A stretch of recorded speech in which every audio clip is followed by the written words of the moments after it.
নবীজি সাল্লাল্লাহু আলাইহি ওয়াসাল্লাম জন্মগ্রহণ করেছেন কিভাবে? নবীজির মা আমেনা বলেন, আমার সন্তান যে আমার গর্ভে, অন্যান্য মায়েদের গর্ভে সন্তান থাকলে অনুভূতি হয়, আমার গর্ভে যে কোনো সন্তান আছে আমার মধ্যে কোনো অনুভূতি তৈরি হয়নি। আচ্ছা, এটা কি দুনিয়ার কোনো মানুষের দ্বারা সম্ভব? দ্বিতীয় নম্বর, নবীজির মা আমেনা বলেন, মুহাম্মদ সাল্লাল্লাহু আলাইহি ওয়াসাল্লাম পড়েন, সাল্লাল্লাহু আলাইহি ওয়াসাল্লাম যখন জন্মগ্রহণ করেছেন, জন্মগ্রহণের সময় একজন মায়ের যেই পরিমাণ কষ্ট হয়, নবীজির মা আমেনা বলেন আমার মধ্যে এমন কোনো কষ্টই অনুভূতি হয় নাই। আচ্ছা, এই পদ্ধতিতে দুনিয়াতে কার জন্মগ্রহণ করা সম্ভব? নবীজির মা আমেনা বলেন, নবী আলাইহিস সালাতু ওয়াস সালাম যখন জমিনে আসছেন, জমিনে আসার পরে নবীজির সিনা থেকে আলো বের হয়েছে। এই আলোর এত পাওয়ার ছিল, আলোর মধ্যে রোম, কায়সার, মিশর, এই এলাকার বড় বড় বিল্ডিং গুলো এই আলোর মধ্যে দেখা দিয়েছে। এই পদ্ধতিতে কার জন্মগ্রহণ করা সম্ভব? সম্ভব না। কথা বলেন না, সম্ভব? সম্ভব না। এরপরে আসেন, নবীজি সাল্লাল্লাহু আলাইহি ওয়াসাল্লাম জন্মগ্রহণের সময় নাভি কাটা অবস্থায় জন্মগ্রহণ করেছেন। এটা দুনিয়ার অন্য কার দ্বারা জন্মগ্রহণ করা সম্ভব? সম্ভব না। রাসূলুল্লাহ সাল্লাল্লাহু আলাইহি ওয়াসাল্লাম জন্মের সময় খাতনা অবস্থায় জন্মগ্রহণ করেছেন। কার দ্বারা এটা জন্মগ্রহণ করা সম্ভব? সম্ভব নয়। রাসূলুল্লাহ সাল্লাল্লাহু আলাইহি ওয়াসাল্লাম জন্মগ্রহণের সময় নবীজির সতর ঢাকা ছিল, নাভির উপর থেকে শুরু করে হাঁটুর নিচ পর্যন্ত আমার রাসূলুল্লাহ সাল্লাল্লাহু আলাইহি ওয়াসাল্লামের সতর ঢাকা অবস্থায় জন্মগ্রহণ করেছেন। দুনিয়ার কার দ্বারা সম্ভব? রাসূলুল্লাহ সাল্লাল্লাহু আলাইহি ওয়াসাল্লাম জন্মগ্রহণ করার পরেই অবয়ব আকৃতি এমন ছিল, নাক আর কপালটা জমিনে, হাতটা জমিনে এমন ভাবে রেখেছেন মনে হয় নবীজি সাল্লাল্লাহু আলাইহি ওয়াসাল্লাম সাজদার মধ্যে আছেন। আচ্ছা বলেন, এই পদ্ধতিতে দুনিয়ার কোন সন্তানের জন্মগ্রহণ করা সম্ভব? সম্ভব না। ঠিক না বে ঠিক? তাহলে নবীজি সাল্লাল্লাহু আলাইহি ওয়াসাল্লাম যেই পদ্ধতিতে যেই ভাবে জন্মগ্রহণ করেছেন, দুনিয়ার কারো দ্বারা ওই একই পদ্ধতিতে জন্মগ্রহণ করা সম্ভব নয়। এবার আসেন ওয়াফাতুন নবী। নবীজি যখন ইন্তেকাল করবেন, নবী আলাইহিস সালাতু ওয়াস সালাম বসে আছেন, নবীজির ডান সাইডে পানির পাত্র দেওয়া হলো, নবীজি বারবার করে চেহারা মুছতেছেন। শুধু তাই না, আজরাইল আলাইহিস সালাতু ওয়াস সালাম এসে নবীজির কাছে অনুমতি চাইতেছেন। জিবরিল আমিন 3 দিন ধরে আমার নবীর কাছে বসা। আচ্ছা বলেন, আপনার আমার মধ্যে এখানে এমন কে আছেন যার ইন্তেকালের 3 দিন আগ থেকে জিবরিল আমার আপনার সামনে বসে থাকবেন?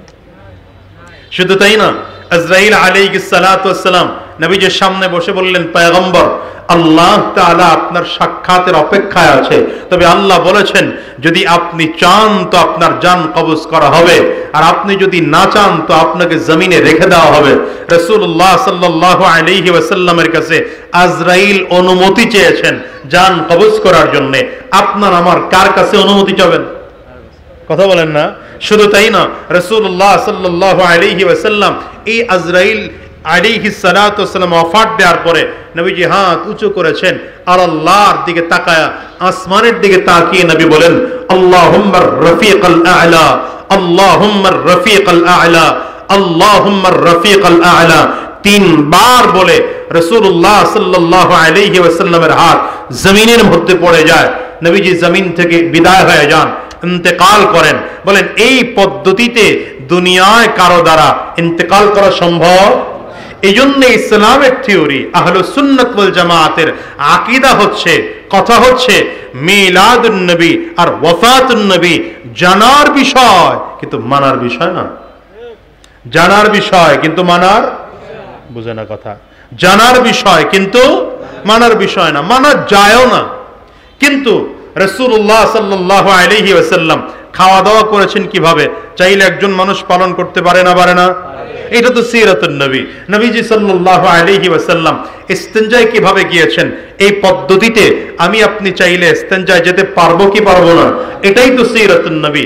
রাসূলুল্লাহ সাল্লাল্লাহু আলাইহি ওয়াসাল্লাম টুপি পড়েছেন কি পদ্ধতিতে? একজন মানুষ চাইলে নবীজির পদ্ধতিতেই টুপি পড়তে পারবে না পারবে না? আরে এটাই তো সিরাতুন নবী। নবীজি সাল্লাল্লাহু আলাইহি ওয়াসাল্লামের শরীরের পোশাক যেমন ছিল, আপনার আমার শরীরের পোশাকটা তেমন চাইলে পরা সম্ভব না? সম্ভব না। এটাই তো সিরাতুন নবী। রাসূলুল্লাহ সাল্লাল্লাহু আলাইহি ওয়াসাল্লাম হাতের নখগুলো কিভাবে কাটতেন, পায়ের নখগুলো কিভাবে কাটতেন, মাথার চুল কিভাবে কাটতেন, নবীজি সাল্লাল্লাহু আলাইহি ওয়াসাল্লামের সেই পদ্ধতি অনুযায়ী পায়ের নখ, হাতের নখ, মাথার চুলগুলো এখনো কাটা সম্ভব না? সম্ভব না। আরে এটাই তো সিরাতুন নবী। এজন্য বলি রাসূলুল্লাহ সাল্লাল্লাহু আলাইহি ওয়াসাল্লামের জন্ম থেকে আরম্ভ করে ইন্তেকাল পর্যন্ত গোটা জিন্দেগিটা নবীজির সিরাতুন নবী। এজন্য মিলাদুন নবী, ওয়াফাতুন নবী জানার বিষয়, তবে মানার বিষয় নয়, মানা যায়ও না, কিন্তু সিরাতুন নবী জানারও বিষয়, মানারও বিষয়। শুধু মানার বিষয় নয়, মানুষ জান্নাতে যাবে না জাহান্নামে যাবে, এটা নির্ভর করে নবীজির সিরত মানার উপরে। যদি আমার নবীর সিরত কেউ মেনেছে তো সে জান্নাতি, যে সিরত মানে নাই তো সে জাহান্নামী। গোটা হাদিসগুলো আমার নবীর সিরত, গোটা সুন্নাহগুলো আমার নবীর সিরত, গোটা কোরআনটা আমার নবীর সিরত। কথা কয় না? গোটা কোরআনটা সাহাবায়ে কেরামদের জামাত। নবীজির ইন্তেকালের পরে আম্মা জানা আয়েশা সিদ্দিকা রাদিয়াল্লাহু আনহার কাছে গিয়ে প্রশ্ন করেন, কাইফা কানা খুলুকুন নবী সাল্লাল্লাহু আলাইহি ওয়াসাল্লাম, কাইফা কানা খুলুকুন নবী সাল্লাল্লাহু আলাইহি ওয়াসাল্লাম। আম্মা জান, নবীজির আখলাক কেমন ছিল, চরিত্র কেমন ছিল? পয়গম্বর আরবি সাল্লাল্লাহু আলাইহি ওয়াসাল্লামের সাহাবায়ে কেরাম প্রশ্ন করলেন। আম্মা জান পাল্টা জবাব দেন সাহাবায়ে কেরামদেরকে, আফাতাকরাউনাল কুরআন, এ সাহাবীরা তোমরা কি কোরআন পড়ো না? সাহাবায়ে কেরাম বললেন, বালা, অবশ্যই আমরা কোরআন পড়ি।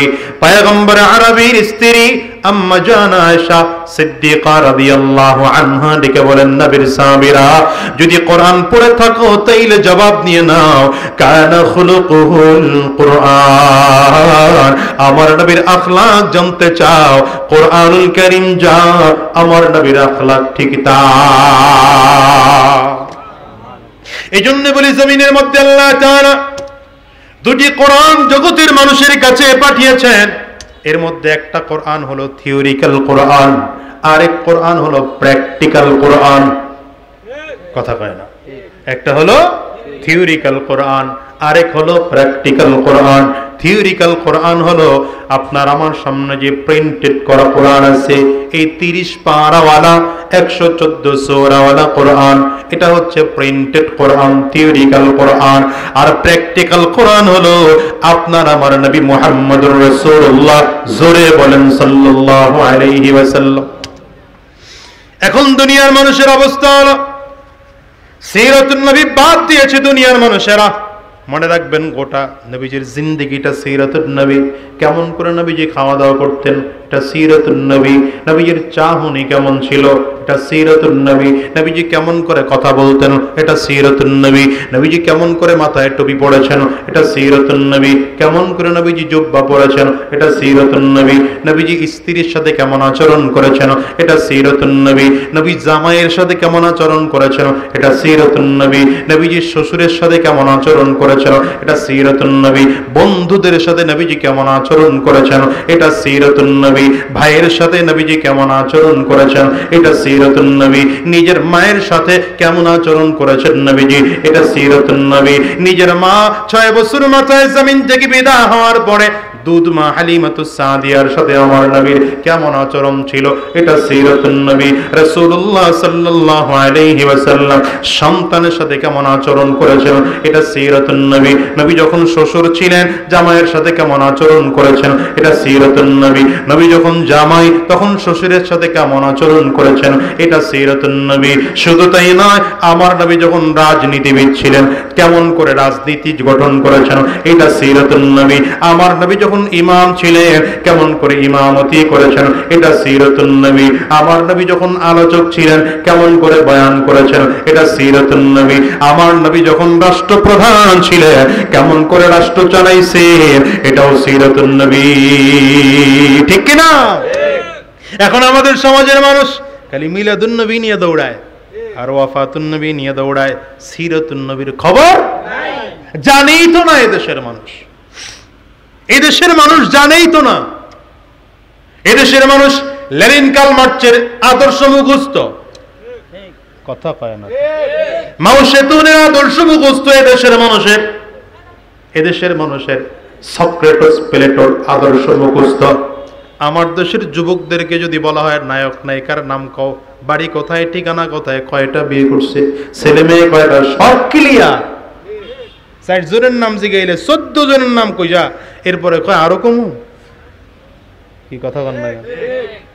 এদেশের যুবকদেরকে যদি বলা হয় 5 জন খেলোয়াড়ের নাম বলো তো 18 জন খেলোয়াড়ের নাম বইলা কোন খেলোয়াড়ের বাড়ি কোথায়, কোন খেলোয়াড় ছক্কা কয়টা মারে, কার বিয়ের আগে ছেলে হইছে, কার বিয়ের পরে সন্তান হইছে, বিয়ের আগে সন্তান কে ঘটাইছে, কত বছর ধরে সংসার করতেছে, সব মুখস্থ। ওই যুবককে যদি জিজ্ঞাসা করা হয় 2 জন সাহাবীর জীবনী বলো, পারে না বলতে। ওই বাচ্চাকে যদি জিজ্ঞাসা করা হয় নবীজির জীবনী বলো, পারে না বলতে। কথা কন না কেন? আর আমার দেশের মানুষও সন্তানদেরকে দ্বীনি শিক্ষায় শিক্ষিত করতে চায় না। চাবে কেমনে?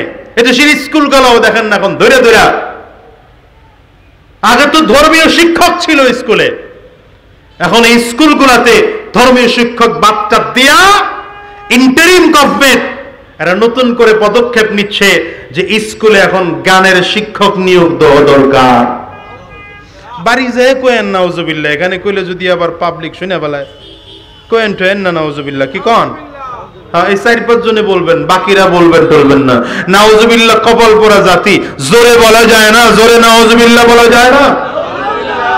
এটা মুসলমানের দেশ, 92 ভাগ মুসলমানের দেশ। এই দেশে গানের শিক্ষক নিয়োগ দেওয়া হবে, আর আপনারা চুপ করে বসে রয়েছেন। আমরা হুজুররা যদি প্রতিবাদের আওয়াজ তুলি তখন কে হুজুর সব জায়গায় রাজনীতি করেন না, কি কথা বলো না কেন? আমি এই অন্তর্বর্তীকালীন সরকারকে বলবো, আপনাদেরকে গানের শিক্ষক নিয়োগ দেওয়ার জন্য পাবলিক ধরে রক্ত দিয়ে আপনাদেরকে ক্ষমতায় বসায় না, এ কাজ আপনাদের নয়, ঠিক কিনা বলেন?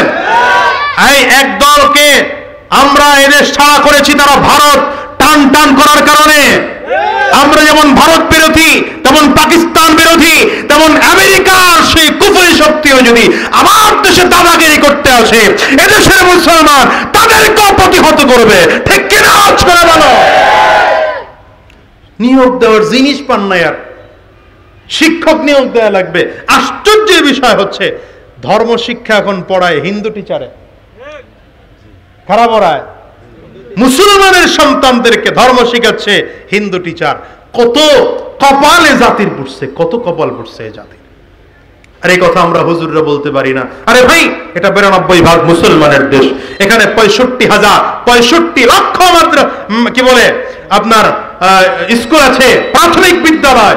এই প্রাথমিক বিদ্যালয়গুলোকে 65,000 প্রাথমিক বিদ্যালয়ে যদি শিক্ষক নিয়োগ দিতেই হয়, গানের শিক্ষক নয়, পারলে ধর্মীয় শিক্ষক নিয়োগ দিন, যারা দ্বীন শিখাবে, আদর্শ শিখাবে, নীতি শিখাবে, নৈতিকতা শিখাবে।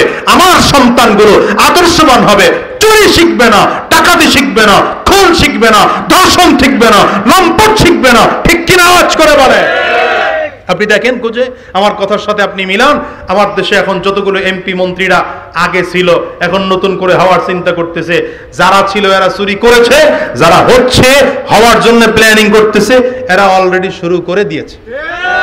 আপনি খুঁজে দেখবেন এদের বাবা মা এদেরকে সঠিক শিক্ষা দিতে পারে নাই, পারলেন না ঠিক বলতে, এই সাহস হয় নাই তো আপনাদের। কয়জন আলেম আছে চাঁদাবাজ? ওই কথা কন না কেন? কয়জন আলেম চাঁদাবাজ আছে? কয়জন আলেমকে পাবেন দুর্নীতির সাথে জড়িত? কয়জন আলেম চোরের সাথে জড়িত? কেন নাই? কারণ আলেমদেরকে মাদ্রাসায় দ্বীন শেখানো হয়, নীতি নৈতিকতা শেখানো হয়। আলেমরা চুরি করে না, ডাকাতি করে না, খুন করে না, ধর্ষণ করে না, রাহাজানি করে না, খারাপ কাজের মধ্যে লিপ্ত নয়, বরঞ্চ আলেমরা গোটা জাতির মধ্যে শ্রেষ্ঠ সন্তান, আদর্শবান সন্তান, ঠিক কিনা বলেন? বলবো কি দুঃখের কথা, কয়টা বলবো আপনা করে? অথচ ইসলামের মূল কাজ ছিল আমার ছোট ছোট বাচ্চাদেরকে নবীর পরিচয় দেওয়া হবে, আল্লাহর পরিচয় দেওয়া হবে, দ্বীনের কথা বলা হবে। নয় আমার দেশে, কি ঠিক না? ঠিক। এই জন্য আমাদের জোর দাবি, স্কুলে গানের শিক্ষক নয়, শিক্ষক নিয়োগ দিলে। কোন শিক্ষক হবে? ধর্মীয় শিক্ষক। তৈয়ার ইনশাআল্লাহ? আল্লাহ কবুল করুন, আমিন বলেন। মোবাইলের হুজুররা একটু মোবাইল গুলা কি বন্ধ করা যায় না? কথাও কইতে পারতেছি না এগোর মোবাইলের যন্ত্রণা। আল্লাহ, আমি যদি পারতাম এই জাতিরে মোবাইলটা খাইলো, এই জাতিরে মোবাইলে। ভাইরা, তো রাসূলুল্লাহ সাল্লাল্লাহু আলাইহি ওয়াসাল্লাম কি শিখিয়েছেন জাতিকে দেখেন। নবুয়ত প্রাপ্তির 10 বছর পরে নামাজ ফরজ হয়েছে। জানেন কত বছর পর? বলেন না, কত বছর পর? মুখ বন্ধ করে বয়ে থাকেন, মুখ খোলা যায় না। কয় বছর পর? হ্যাঁ, আরো জোরে বল, কয় বছর পর? এই 10 বছর নবীজি উম্মতকে কি শিক্ষা দিয়েছেন দেখেন। মদিনায় যাওয়ার আগে ইসলামের ফরজ বিধান নাজিল হয় নাই। রোজা ফরজ হয়েছে মক্কায় না মদিনায়? খবরই নাই এ জাতির। রোজা ফরজ হয়েছে মক্কি জিন্দিগিতে না মাদানী জিন্দিগিতে? মদিনায় গিয়া। তাও জবাব দিতে পারেন না, পারবেন কেমনে? সারাদিন তো খালি সিরিয়াল দেখেন বয়ে। রাগ করেন না, রাগ করেন না। করলেই কি, আমি খালি গাড়িতে উঠতে মেন রোডে উঠতে পারলে হয়েছে। এই ভাঙ্গা ডাবার হইলেই হয়েছে খালি। আমার এই দেশে নবীজি কি শিখিয়েছেন জাতিকে, এই আদর্শই বুঝি না আমরা। রাসূলুল্লাহ সাল্লাল্লাহু আলাইহি ওয়াসাল্লামের উপরে নামাজ ফরজ হয়েছে নবুয়তের 10ম বছরে এসে। নবুয়তের 13তম বছরে নবীজি হিজরত করে মদিনায় গিয়েছেন। মদিনায় যাওয়ার পরে হজ ফরজ হলো, পর্দা ফরজ হলো, রোজা ফরজ হলো, যাকাত ফরজ হলো। সকল বিধানগুলো মাদানী জিন্দিগিতে ফরজ হলো। মক্কি জিন্দিগিতে ফরজ হয় নাই কেন? মক্কি জিন্দিগিতে ফরজ হয় নাই 2 কারণে।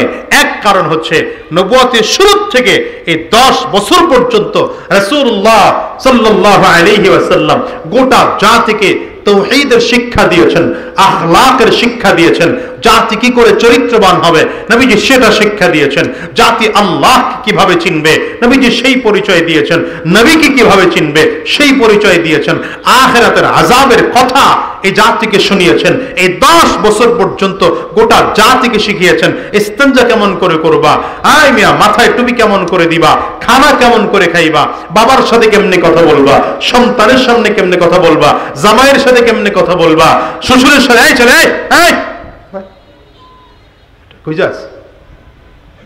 পুরো আলোচনায় পানি ঢেলে দিছিস বেটা ভাই। রাগ করছস? টোটালটা নবীজি 10 বছর পর্যন্ত শিখিয়েছেন। 10 বছর পরে নামাজ ফরজ হয়েছে। হ্যাঁ, এইবার ট্রেনিং দাও, ইসলামের ট্রেনিং দাও। মক্কায় গিয়েছেন, মক্কা থেকে হিজরত করে মদিনায় যাওয়ার পরে এবার ইসলামী রাষ্ট্র কায়েম হয়েছে। মক্কায় থাকা অবস্থায় কিন্তু ইসলামী রাষ্ট্র কায়েম হয় নাই। ইসলামী রাষ্ট্র কায়েম করেছেন নবীজি কোথায় গিয়া? মদিনায় গিয়া। এই 2য় নম্বর কারণ।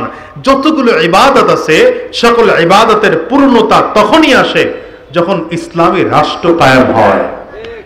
ইসলামী রাষ্ট্র কায়েম না হলে কোন ইবাদতের পূর্ণতা আসে না। কেন বললাম? আমাদের দেশটা কি এখন ইসলামী রাষ্ট্র না অন ইসলামিক রাষ্ট্র? হ্যাঁ, ইসলামিক হইল কেডা কেডা? ইসলামী রাষ্ট্র না অন ইসলামিক রাষ্ট্র? অন ইসলামিক রাষ্ট্র। এই জন্য আমরা নামাজ কায়েম করতে পারি না, নামাজ আদায় করি। তাহলে কোরআনে কি বলছেন? নামাজ আদায় করার কথা বলছেন, নামাজ কায়েমের কথা বলছেন। কায়েম কি জিনিস আর আদায় কি জিনিস? পার্থক্য আছে না নাই? কায়েম হলো, আদায় হচ্ছে আমি একা একা নামাজ পড়লাম, আপনি একা একা নামাজ পড়লেন, এই মাহফিলে যেই কয়জন আছেন এই ওই কয়জন নামাজ পড়লাম, এটা হলো নামাজ আদায়। আর কায়েম হওয়ার অনেকগুলো অর্থ তাফসীরে বাইজাবির মধ্যে লেখা হয়। এর মধ্যে একটা হচ্ছে এই যে নামাজের পরিবেশ চালু হয়ে যাওয়া।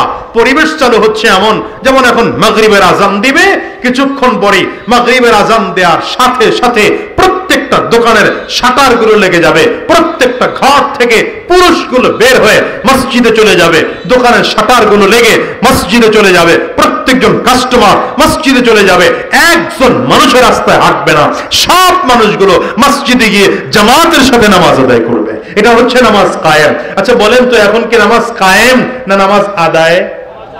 কথা কয় না। তো আদায় কায়েম হবে কখন? যখন ইসলামী রাষ্ট্র আইন কায়েম হবে, ইসলামী রাষ্ট্র কায়েম হবে। আমার দেশের এই থানার ওসি যদি আইন করে দিতেন, যদি কাউকে দেখা যায় নামাজ পড়ে নাই, 3 দিন জেল কাটতে হবে। পাওয়া যাইতো বাইরে লোক? পাওয়া যাইতো? তাইলে বাইরে লোক পাওয়া যেত, তখন সব মসজিদে, ঠিক না বেঠিক বলেন?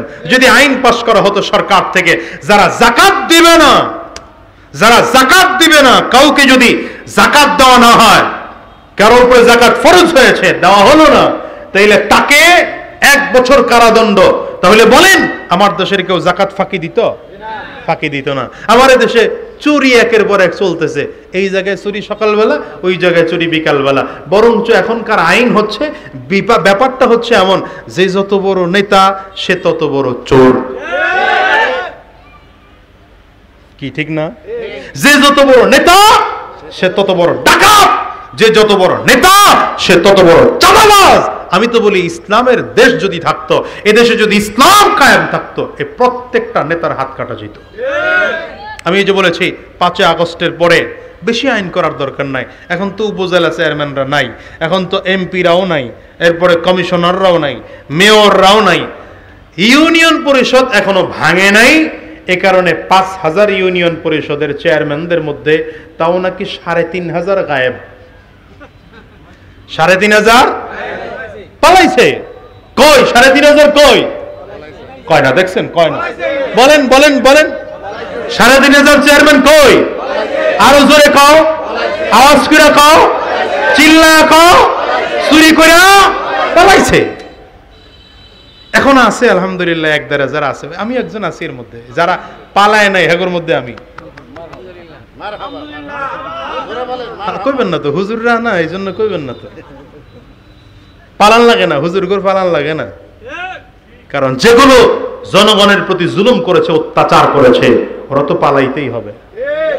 যারা জুলুম করে নাই, অত্যাচার করে নাই, অবিচার করে নাই, যারা ইনসাফের সাথে এদেশ চালাতে চেয়েছে, ইনসাফের সাথে চলেছে, দুর্নীতির কালি যাদের শরীরের মধ্যে নাই, তাদের পালাতে হবে না।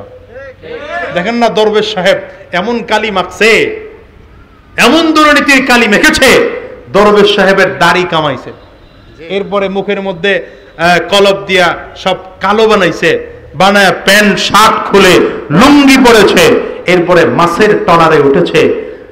আইন শৃঙ্খলা রক্ষা বাহিনী বলে বাঁচতে পারবো না, কট খাওয়ায় দেব। আমি বলেছিলাম এই যে বর্তমান যে চেয়ারম্যান আছে 1-1.5 হাজার, এই ইন্টারিম গভর্নমেন্ট এতটুকু আইন পাশ করুক, অন্তর্বর্তীকালীন সরকার এতটুকু আইন পাশ করুক, যে কয়জন চেয়ারম্যান বর্তমানে আছে 100% সরকারি সম্পদের রক্ষণাবেক্ষণ করবে।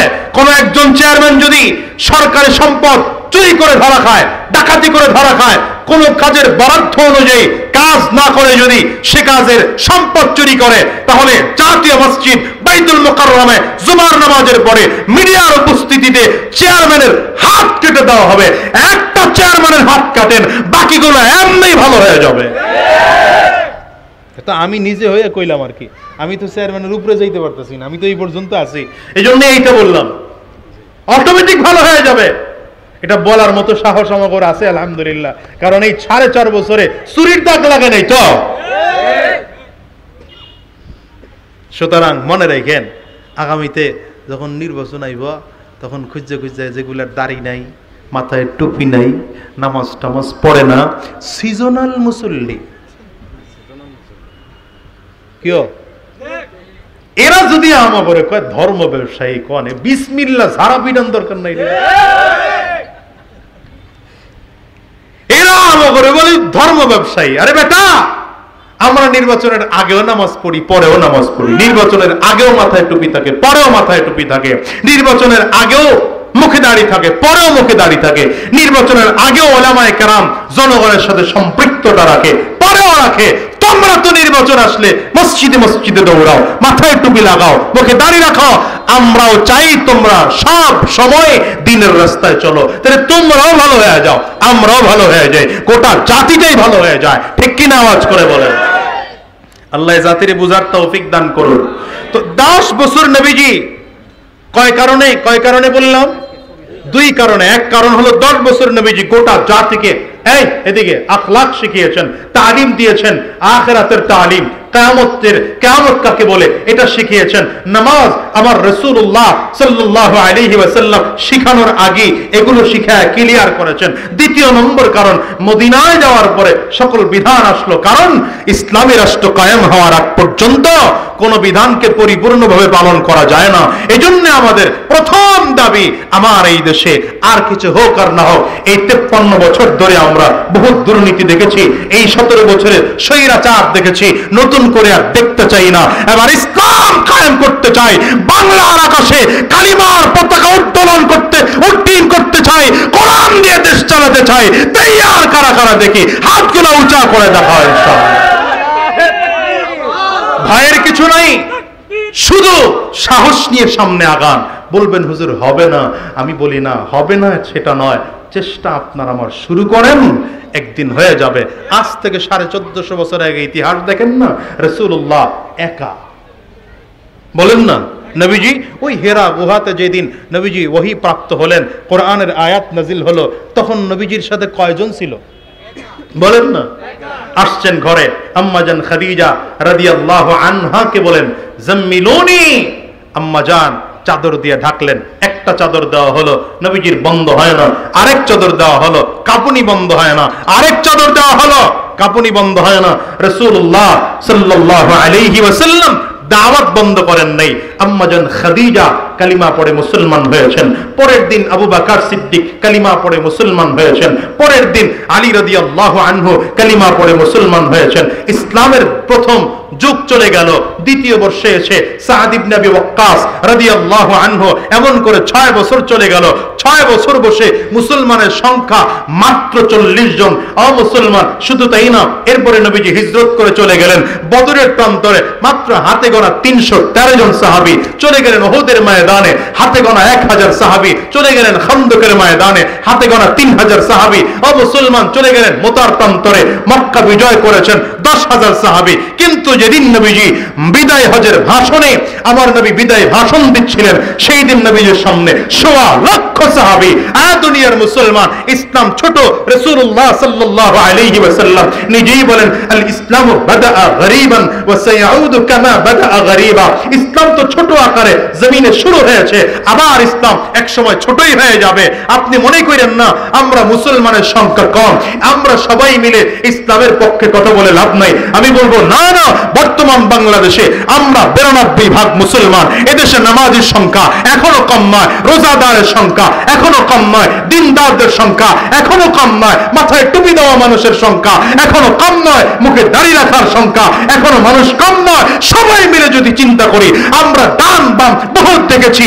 এবার আমরা আর দুনিয়ার এই প্লেটো, অ্যারিস্টটল, এদের সক্রেটস, এদের আদর্শ দিয়া দুনিয়া চালাতে চাই না। এবার মুহাম্মদুর রাসূলুল্লাহ আদর্শ দিয়া, কোরআন দিয়ে দেশ চালাতে চাই। সবাই মিলে চাইলে এ দেশটা কোরআনের শাসন কায়েম হতে বাধ্য।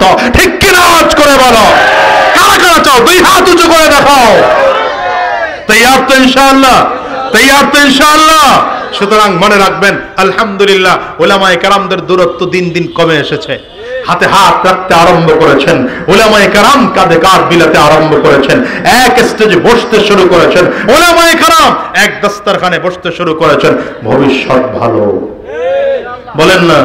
আমি তো দেখতে পাচ্ছি বাংলার আকাশে কোরআনের সূর্যোদয়ের আবার দেখা যাচ্ছে, বাংলার বাতাসে ইসলামের সুঘ্রাণ পাওয়া যাচ্ছে। ইনশাআল্লাহ আগামীর বাংলাদেশ সুন্দর হবে, ভালো হবে।